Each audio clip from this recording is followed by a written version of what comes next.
কি খবর বন্ধুরা? আশা করি প্রত্যেকে ভালো আছো, সুস্থ আছো এবং নিজের প্রিপারেশনটাকে এতটা জোরদার করছো যাতে খুব শীঘ্রই তুমি একটি গভর্নমেন্ট জব ক্র্যাক করতে পারো এবং নিজের সাথে সাথে নিজের পরিবারকেও সিকিউর করতে পারো। তো welcome to railway and police adda towards Bengali official YouTube channel. আমি তোমাদের সাথে সুদীপ্ত স্যার।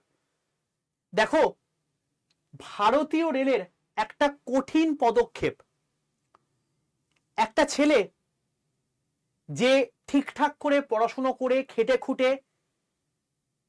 চাকরি পেয়ে গেল এবং চাকরি পাওয়ার পর তার কিন্তু চাকরিটা 2 বছর পর আর থাকলো না, তাকে টার্মিনেট করা হলো। স্যার, তাহলে কি এখানে আবার খাবলা হয়েছে? তার মানে কি রেলেতেও সেই স্টেট গভর্নমেন্টের মতো অবস্থা হয়ে গেল? না, বিষয়টা অন্যরকম।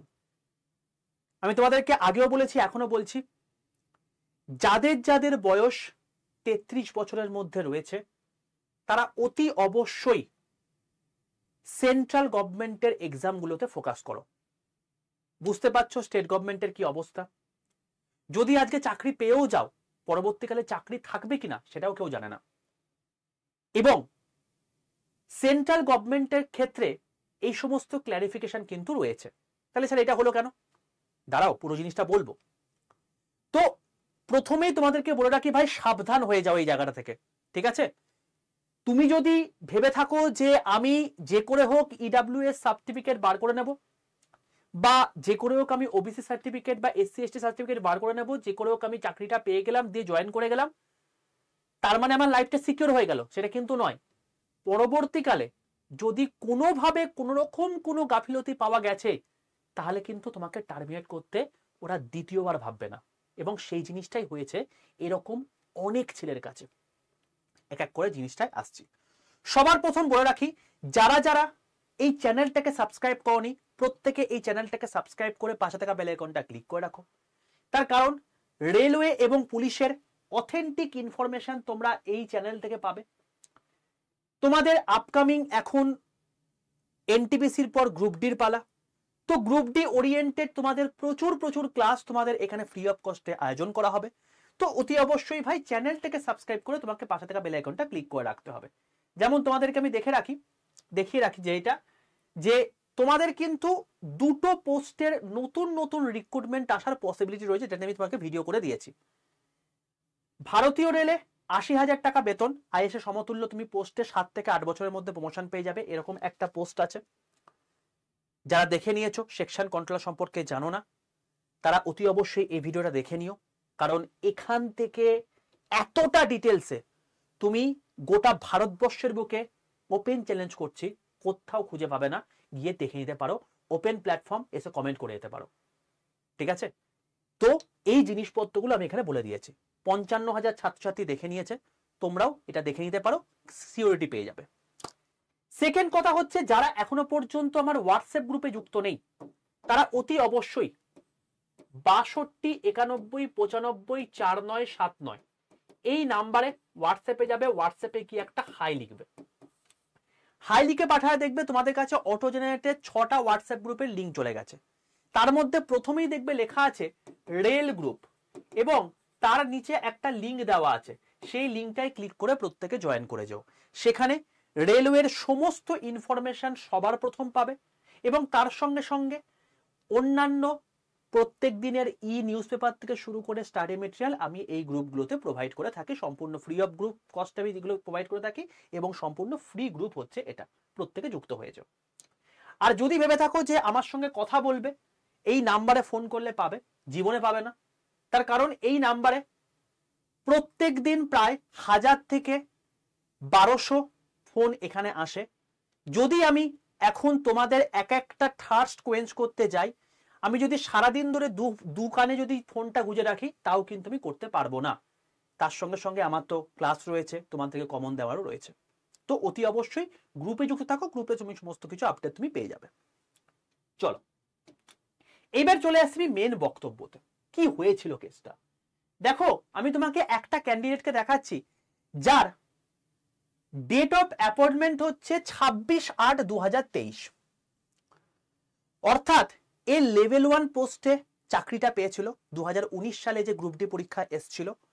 এবং সেই অনুযায়ী সে জয়েন করেছিল 26শে আগস্ট 2023 সালে, এবং তাকে ডেট অফ এক্সিটও বলে দিয়েছে 28/8/2025। তার মানে ঠিক 2 বছর, 2 বছর পর তাই কিন্তু টার্মিনেট করে দিয়েছে। এবং এই যে 2 বছর যে চাকরি করলো, এই চাকরিটার তাহলে কি কোনো রকম কোনো সিকিউরিটি নেই? দেখো এখানে পরিষ্কারভাবে কি জন্য টার্মিনেট করেছে সেটাও কিন্তু তারা পুরো জিনিসটাকে এখানে উল্লেখ করে দিয়েছে।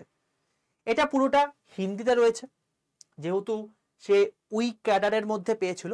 আমি তোমাদেরকে এই জিনিসটা পুরোপুরি বাংলায় বলে দিচ্ছি যে এখানে তান্তি এবং লোহার কাস্ট যারা রয়েছে, যারা বিহার কমিউনিটিকে বিলং করে, তারা বিহারের স্টেট গভর্নমেন্টের একটা কাস্ট সার্টিফিকেট পেয়েছিল। আর আমি তোমাদেরকে যখন ফর্ম ফিল আপ হয়েছে বারবার করে বলে দিয়েছি যে ফর্ম ফিল আপের সময় অতি অবশ্যই তোমরা caste certificate, central caste certificate বার করে তবেই তুমি কিন্তু ফর্ম ফিল আপটা করবে। ভোটের চক্করে বিভিন্ন রকম স্টেট গভর্নমেন্টের যারা শাসক দলে রয়েছে এক একটা কমিউনিটিকে তারা টার্গেট করে এবং সেগুলোকে তারা এক একটা কমিউনিটি লিস্টে আওতায় ফেলে দেয়। তার মানে কিন্তু যে তুমি সেন্ট্রালি সেটা অ্যাপ্রুভড হয়ে গেল সেটা কিন্তু কখনোই নয়। এবং এই জিনিসটা নিয়ে যখন এই পুরো জিনিসটা হয়ে গিয়েছিল, যখন 2024 সালের ALP technician, RPF SI, RPF কনস্টেবলের ফর্ম ফিল আপ পুরো কমপ্লিট হয়ে যায়, তারপর যখন এনটিপিসি আসে সেখানে কিন্তু পরিষ্কারভাবে রেলওয়ে বোর্ড কিন্তু এই নোটিশটা তোমাদেরকে দিয়ে দিয়েছিল। এবং আমি এটা নিয়ে তোমাদেরকে ভিডিও করে দিয়েছি, যারা আমাকে এই চ্যানেলে ফলো করো তারা খুব ভালো করে জানবে যে এখানে পরিষ্কারভাবে দিয়ে দিয়েছে যে অরিজিনালি বিলংস টু পান বা স্বাস্তি বা পার্ন, তান্তি, তাতুয়া, ঠিক আছে, এই সমস্ত জায়গা থেকে স্পেশালি বিহার কমিউনিটি থেকে বলছে, এটা বিহার স্টেটের কথাই বলছি। তো যারা এই জায়গাতে রয়েছে তারা কিন্তু বিহার স্টেটের আন্ডারে তারা এসসি বা এসটি বা লোহার কমিউনিটি যদি হয় তাহলে সেটা এসটি কমিউনিটি হিসেবে মানে বলতে পারো হচ্ছে যে তারা রেকগনাইজড হয়েছে, কিন্তু সেটা কিন্তু কখনোই সেন্ট্রাল লিস্টের আন্ডারে পড়ছে না।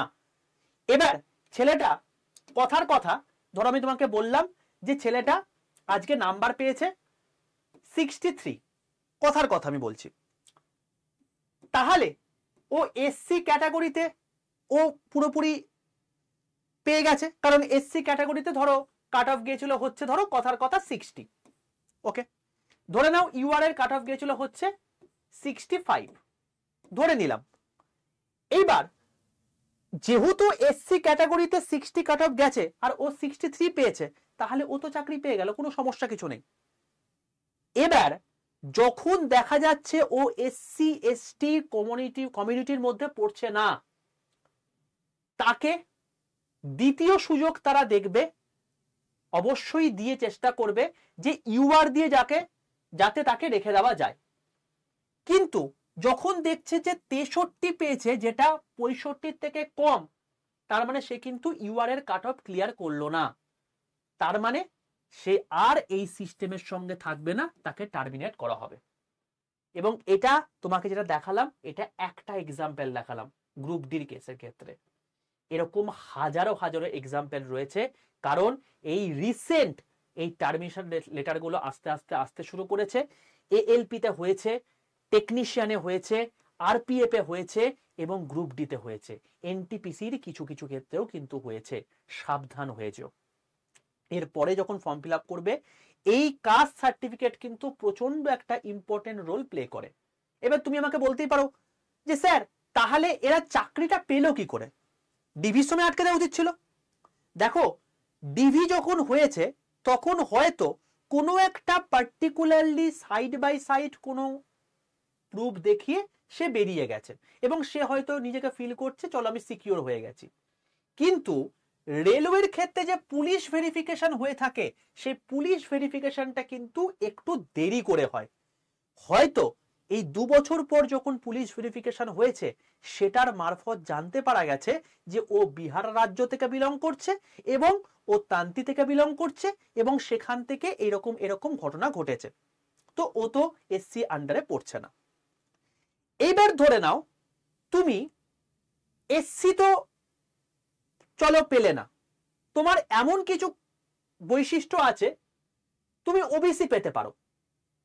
এবার তুমি আমাকে বলতেই পারো যে স্যার তাহলে এটা কি হবে না যে ওবিসির কাট অফ 62 গেছে, কথার কথা, তাহলে ওবিসি হিসেবে সে সিলেক্টেড হয়ে গেল না। যখন কোনো পার্সন এসসি অথবা এসটি অথবা ওবিসি হিসাবে ফর্ম ফিল আপ করবে, যদি সেই কমিউনিটি হিসাবে যদি সে চাকরিটা পায় বা চাকরি পাওয়ার মতো জায়গায় পৌঁছায়, যদি সেখানে অসফল হয়ে যায়, তাহলে সেক্ষেত্রে যতই তার থেকে ওপর লেভেলে কাজ থাকুক না কেন, এসটি হলে এসসি থাকুক, এসসি হলে ওবিসি থাকুক, সে সেটাতে গ্রাহ্য হবে না। সবাই একটা জায়গাতে এসে কমপ্লিট করবে, সেটা হচ্ছে ইউআর।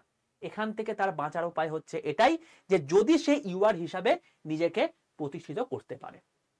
আর তোমাদেরকে এখানে আরেকটা ইম্পর্টেন্ট ইনফরমেশন দিয়ে রাখি, যেটা তোমাদের মধ্যে অনেক অনেক গন্ডগোল হচ্ছে ইডাব্লিউএস নিয়ে। দেখো ইডাব্লিউএস নিয়ে তোমাদেরকে একটা কথা বলে রাখি, কথার কথা, তোমার এখন নোটিফিকেশন আসছে এনটিপিসির, ঠিক আছে? এনটিপিসির তুমি ইডাব্লিউএস হয়ে তুমি এখন ফর্ম ফিল আপ করছো। এবার তুমি যখন ফর্ম ফিল আপ করছো, কথার কথা নভেম্বর 2025 সালে এনটিপিসির নোটিফিকেশন বেরিয়েছে এবং সেই অনুযায়ী তুমি ইডাব্লিউএস এর মধ্যে পড়ছো, কোনো সমস্যা নেই। এইবার তোমার এর টোটাল রিক্রুটমেন্ট প্রসেস কমপ্লিট হতে সময় লাগবে। ধরে নিলাম তুমি সমস্ত কিছু কমপ্লিট হয়ে যাওয়ার পর, কথার কথা সেই নভেম্বর 2026-এ তোমার টোটাল সবকিছু কমপ্লিট হয়ে গেল এবং তুমি চাকরির ডিভিতে গেলে, ঠিক আছে? ডিভি যখন দিতে যাচ্ছ, এই যে যখন ডিভি হচ্ছে, এই ডিভির সময় তোমার ইডাব্লিউএস সার্টিফিকেট চেক করবে, ঠিক আছে? এইবার এখান থেকে দুটো পসিবল আউটকাম হতে পারে। তুমি নভেম্বর 2025-এ ইডাব্লিউএস এর মধ্যে পড়েছো, অতীব উত্তম কথা, এবং এখনো তুমি ইডাব্লিউএস এর মধ্যে পড়ছো, তুমি ইডাব্লিউএস এর আন্ডারে পড়ে গেলে কোনো সমস্যা নেই। তুমি ইডাব্লিউএস যখন নোটিফিকেশনে ফর্ম ফিল আপ করেছো তখন পড়েছো, বাট যখন তোমার ডিভি হচ্ছে তখন তুমি ইডাব্লিউএস এর আন্ডারে পড়ছো না। তার মানে তুমি কিন্তু কমপ্লিট করবে ইডাব্লিউএস হয়ে নয়, ইউআর হয়ে। বোঝা গেল কষ্টটা? আর যদি তোমার এরকম মনে হতেই পারে, আচ্ছা তাহলে পরে তো আমি ইউআর হিসেবে কমপ্লিট করব, সিবিটি 1 ইডাব্লিউএস দিয়ে চালিয়ে দিই, কি যায় আসে? তো এখন তো দেখছেন আমার ইডাব্লিউএস হচ্ছে না, কি পরে হচ্ছে। তো এনটিপিসি তে তোমার সবার প্রথমে সিবিটি 1 হয়, তারপর সিবিটি 2 হয়, তারপর তো ইডাব্লিউএস দেখবে। তো সিবিটি 1 ইডাব্লিউএস এ পাস করে দিই, তারপর পরে বলবো যে ইডাব্লিউএস হয়নি।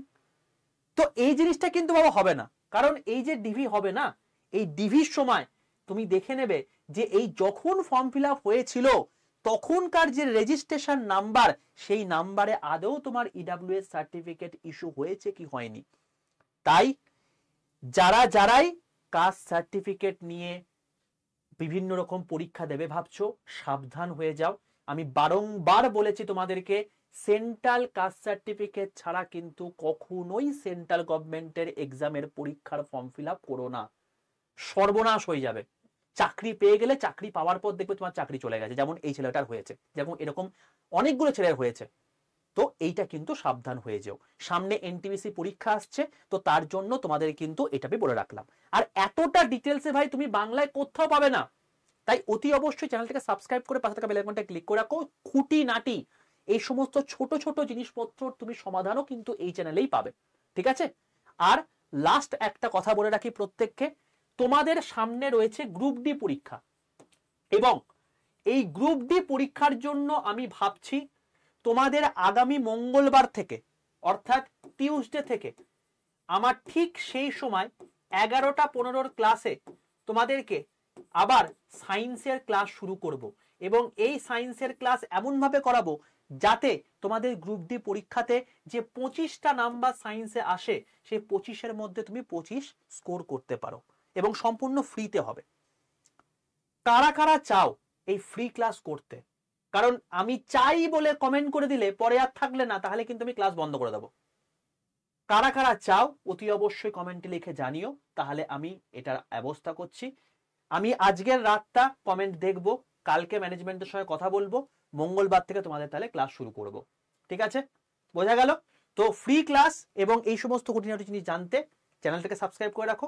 আর অতি অবশ্যই প্রথমেই বললাম তোমাদেরকে 62 91 95 4979 এই নাম্বারে হোয়াটসঅ্যাপে হাই লিখে পাঠিয়ে 4979 হাই লিখে পাঠিয়ে তোমরা রেল গ্রুপে প্রত্যেকে যুক্ত হয়েছে। ঠিক আছে বাবা, আশা করি পুরোপুরি ক্লিয়ারিটি পেয়ে গেছো। তো এর পরের বার থেকে যখন ফর্ম ফিল আপ করবে সাবধানে ফর্ম ফিল আপটা করো। অল দ্য বেস্ট প্রত্যেককে, দেখা হচ্ছে তোমাদের সঙ্গে নেক্সট ভিডিওতে। ততক্ষণ পর্যন্ত stay tuned with railway and police আড্ডা 2% বেঙ্গলি অফিসিয়াল ইউটিউব চ্যানেল।